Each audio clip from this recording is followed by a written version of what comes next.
The demand by Afghan Taliban to reverse FATA merger, it was not TTP's demand, it was Afghan Taliban's demand. A number of terrorist attacks happened in Balochistan, which were followed by very swift and effective counterterrorism operations in Balochistan. As Pakistan has announced a new strategy of Azm-e-Istehkam, which says that your security forces will fight terrorists, but the entire nation and the state and the people have to fight terrorism.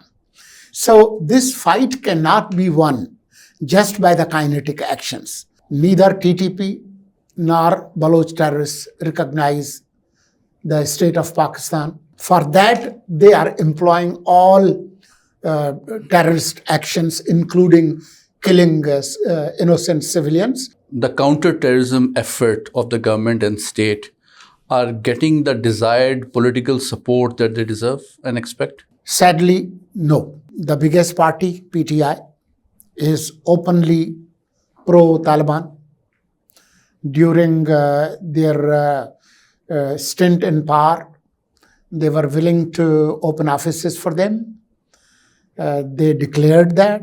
So when Mr. Imran Khan claims that he was on the verge of achieving peace with TTP, but when his favorite general was removed as the intelligence chief of Pakistan's ISI, that really sort of harmed those efforts. What do you make of this?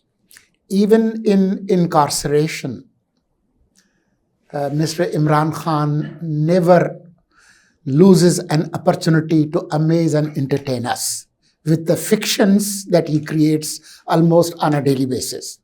Afghan Taliban have never agreed to eliminate TTP. That would be just committing a suicide. That Mr. Khan's understanding of striking peace deal with TTP meant yielding to all their demands, giving them space and opportunity to strengthen themselves in KPK in return for temporary commitment for peace? Mr. Khan has not been committed to peace, but pieces. TTP, Al-Qaeda, Afghan Taliban are joined at the hip.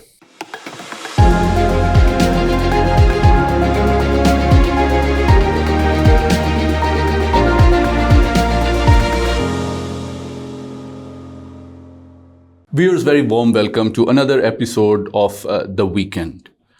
Today, this world has witnessed some very interesting events ranging from floods to a surge in terrorist attacks and some very interesting statements from some political leaders offering some sort of sympathy for terrorist movements and the prospects of a leader being held for number of cases in a jail, vying as a future chancellor of one of the leading Western universities, Oxford.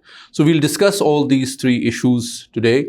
And like always, we are joined by Mr. Murtaza Solangi. Very warm welcome. Thank you. Murtaza, let me ask you something on this global warming. It's no more an analysis or assessment. It's a reality that hits the entire planet every day, every year. But recently we have seen a lot of weather-related actions. We are witnessing in Japan, we are witnessing it in Bangladesh, in southern India. We are witnessing in torrential rains in Pakistan and with a possible storm on our southern coast in hitting both Sindh and Balochistan. So all these things are related somehow. what would you say? Murtaza, I think natural disasters are perhaps as old as our planet. But what is very interesting and somewhat worrying is the trend, is the politicization of these natural disasters by certain countries in order to promote their geopolitical agenda or to cause harm to those countries which do not subscribe to a particular policy. Japan has witnessed perhaps one of the worst environmental disaster in almost 5 decades. And millions of people have been evacuated. But the Japanese nation is a very educated and well-resourced nation which has survived a lot of disasters, frequent earthquakes. And I'm sure with international support and their wisdom, they'll be able to surmount these challenges. But when you look at these disasters, which are frequent occurring in South Asia, one cannot help notice how these disasters are used for a geopolitical agenda of a major country. In 77 years, Pakistan has witnessed floods as almost an annual feature. But it is also very unfortunate that whenever these floods happen, India opens the floodgates unannounced, causing graver damage to Pakistan and inconvenience. Whereas during the winter months, when water is scarce, the water supply is not in accordance with the Indus Water Treaty. What we witnessed this time is something similar. Immediately after the departure of Sheikh Hasina from power, one witnesses 3 key trends emerging from Indian leadership. It seems that New Delhi wants to extract a price from the Bengali nation for throwing Sheikh Hasina, their favorite politician, out of power. Number one, this time, unlike previous years, they opened the floodgates of their dams unannounced. And this was confirmed by the Flood Monitoring Department of Bangladesh. Secondly, a number of Bengalis used to visit India for tourism, for trade, and for medical treatment, and their visas have been stopped. And the third thing is a growing international narrative emerging, which Mr. Modi also mentioned in his meeting with the Western leaders, that the Hindus are being persecuted in Bangladesh. So these are my observations, but what's your perspective on these developments? Well, I think you have more information what India has done, but Earth is our common home. If you talk to scientists, they would tell you how temperature has been rising, and mainly it's because of the greenhouse effect, because of the emission of carbon monoxide, carbon dioxide by the industrial enterprises, mainly in the quote-unquote developed world. I mean, we are one of the worst sufferers of this environmental destruction and environmental emergency. But we have not contributed to what Earth is going through. So we would have no option but to go on methods of using and consuming energy that has no carbon footprint. But let me ask you a supplementary question on this. There is a prospect of a major cyclone developing in the Arabian Sea as we speak now. And there are warnings being issued by NDMA and other organizations that people living on the coast of Sindh and Balochistan should be ready and be careful, well stocked to avoid any inconvenience. What do you think? Are we prepared for any such disaster? You can never be prepared, no matter how developed of a country you are. I mean, you and I have seen what happened in United States, how those tropical storms have done to United States and continue doing it. So we are a country that has poor systems overall. So all we can do is try to raise awareness amongst the people, especially the fishermen, the coastal areas, evacuate people. You know, in Japan, thousands of people have been evacuated. Tokyo, you know, people have died there and may die even. So you can do whatever your national state institutions can do, but that's all you can do. But the big picture is to reduce this global warming, because the way it is rising, Earth would not be a place where people can live. Many parts of the Earth would be unlivable. This also includes pollution. People can't breathe if it's too toxic. I just came back from Beijing. I remember the first time when I went there in 2008, you couldn't see the sky. It was so hazy. It was so polluted. And if you go now to Beijing, as I just arrived from there, the air is very clean. You can see the blue sky. And can you briefly explain how they have managed that? Because they are ending too much carbon pollution, even with vehicles. I mean, if you drive around Beijing streets, you have cars with green license plates. Those are fully electronic cars that have no carbon emission. Carbon emission. That means they can drive all days, 7 days a week. While you have other vehicles that use hydrocarbon energy, you cannot drive all 7 days.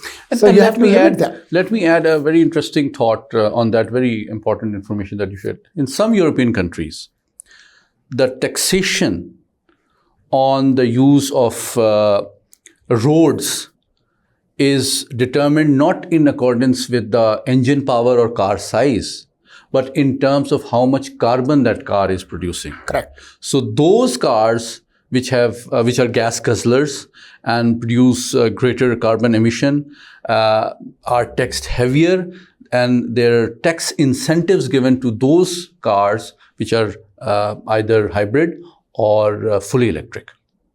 Also, during rush hours, as you have seen in the US, and it should happen here as well, that on the expressway, you have high occupancy vehicle lanes, HOV lanes. As we used to, on our way back from office, used to do. Yes. So if you can have 4 people or 3 people in your car, you can enter those lanes and you can drive. If you are driving all by yourself, you cannot enter those lanes. Yes. So the speed limit would be different. Exactly. So you are somehow employing all methods to reduce the vehicles on the road. That avoids rush, congestion, as well as the emission of carbon gases. So climate change is, a global challenge. But another challenge that this part of the world, and Pakistan in particular, is facing is terrorism. So let's come to the second topic of our program today. Last week witnessed some very unfortunate and tragic events.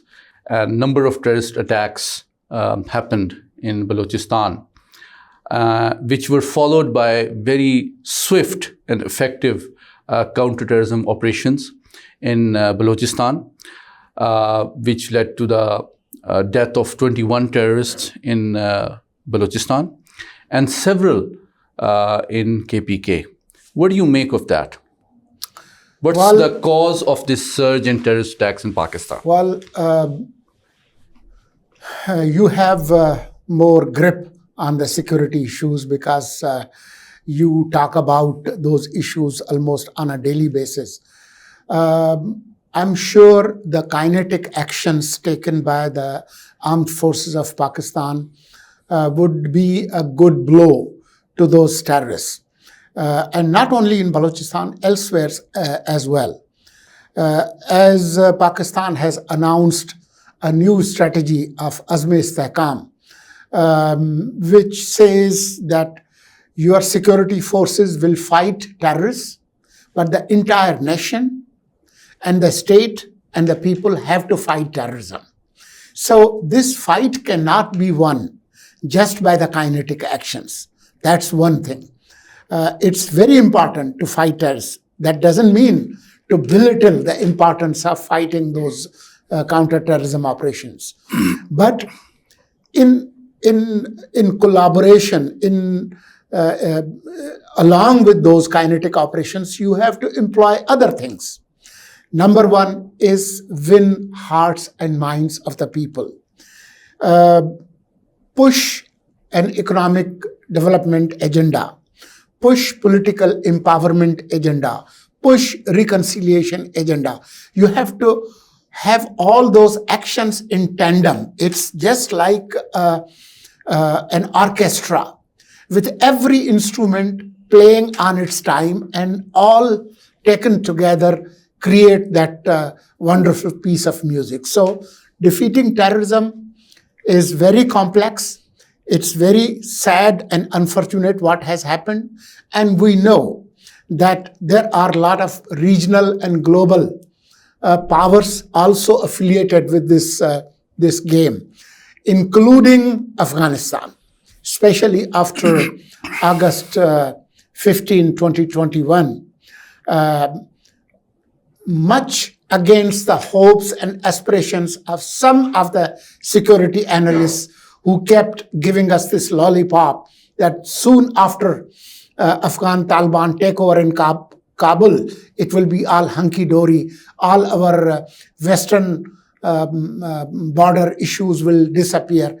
Just the opposite has happened. So Afghanistan has linkages with terrorism in Balochistan, with terrorism in Khyber Pakhtunkhwa and elsewhere. So when we try to understand the nature of terrorism in KPK and Balochistan, what's the difference? There are some common threads.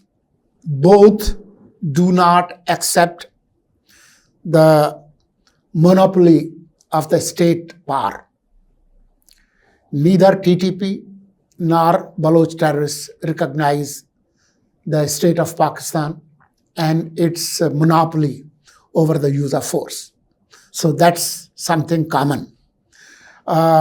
In case of Khyber Pakhtunkhwa, or in case of religious terrorists, they want to force their way of life and their way of understanding of religion on 250 million people of Pakistan by guns, by improvised explosive devices, by suicide bombing, by other terrorist actions. That's their method.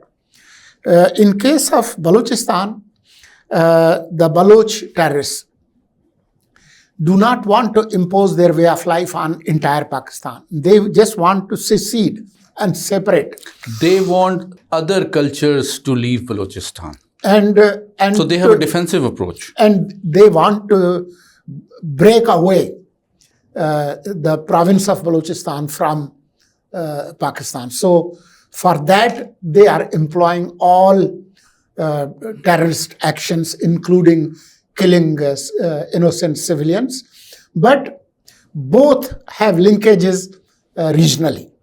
There are regional powers and even global powers who are actively engaged and supporting both strands of terrorism. At the same time, as opposite as they would sound, the Baloch terrorists, on the face of it, are secular, liberal, Nationalists. Yes. while TTP and those religious fanatics have an opposite worldview, but both have operational and logistical collaborations. So you see the reality that as much as they would sound opposite or different, they are joining efforts at the same time, and also the people behind them are somehow pulling their strings and making them work together. Do you think the counter-terrorism effort of the government and state are getting the desired political support that they deserve and expect? Sadly, no. Why and where? If you talk to political parties, let's take an example of Khyber Pakhtunkhwa. The biggest party, PTI, is openly pro-Taliban. During their stint in power, they were willing to open offices for them. They declared that. They have been providing millions of rupees to madrasas known for training jihadis. Another political party, JUI, is sympathetic towards not Taliban inside Pakistan, but their cousins on the other side of the border. So let me interrupt you to ask a supplementary question. So when Mr. Imran Khan claims that he was on the verge of achieving peace with TTP, but when his favorite general was removed as the intelligence chief of Pakistan's ISI, that really sort of harmed those efforts. What do you make of this? Even in incarceration, Mr. Imran Khan never loses an opportunity to amaze and entertain us with the fictions that he creates almost on a daily basis. This is the news that has been published on Friday in almost all newspapers. He makes outlandish claims when he says, oh, after August 15, 2021, we sent General Faiz to Kabul, and Afghan Taliban had agreed with us on elimination of TTP. But we did see him enjoying the cup of tea in Serena, Kabul. He seemed to be in celebration mode, wasn't he? Yes. But this is the biggest bull that I have heard in a long time. It's true that General Faiz went there,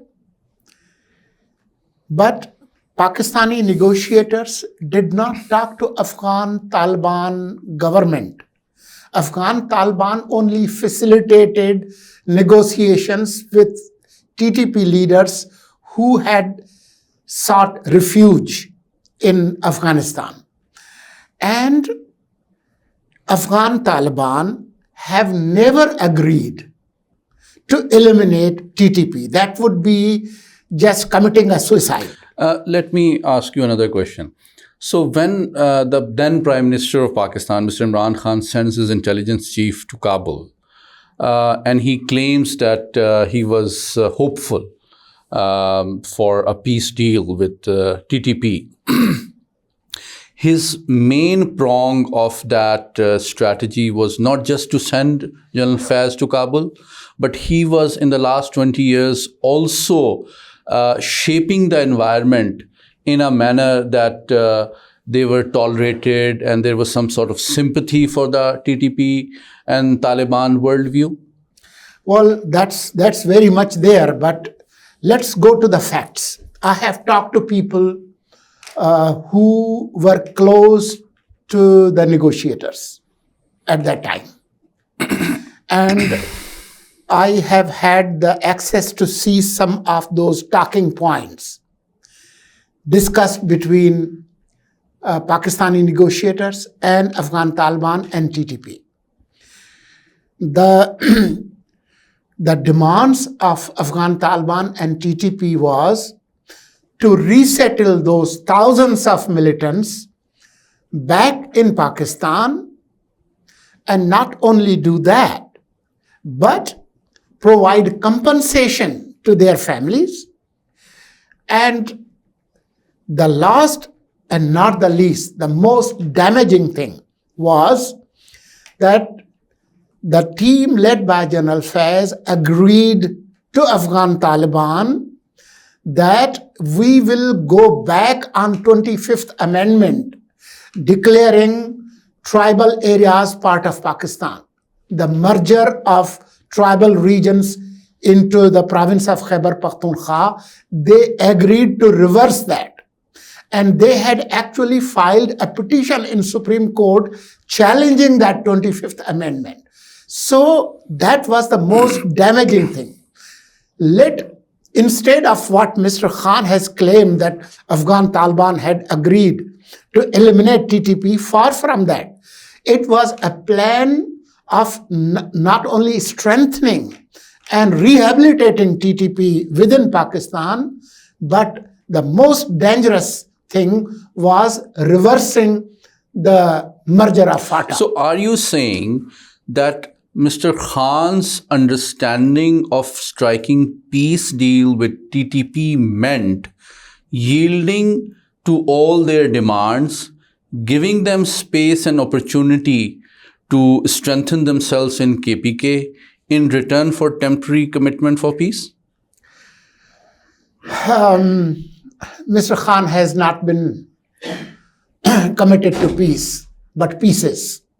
But now he's vying to become the Chancellor of the most prestigious Western university, Oxford University, with such credentials and such thoughts and such political and ideological legacy based on active support and sympathy for Taliban spread over 20 years. Some very irresponsible statements regarding women dress and, crimes against them, such as rapes, and also a very questionable corruption-related legacy.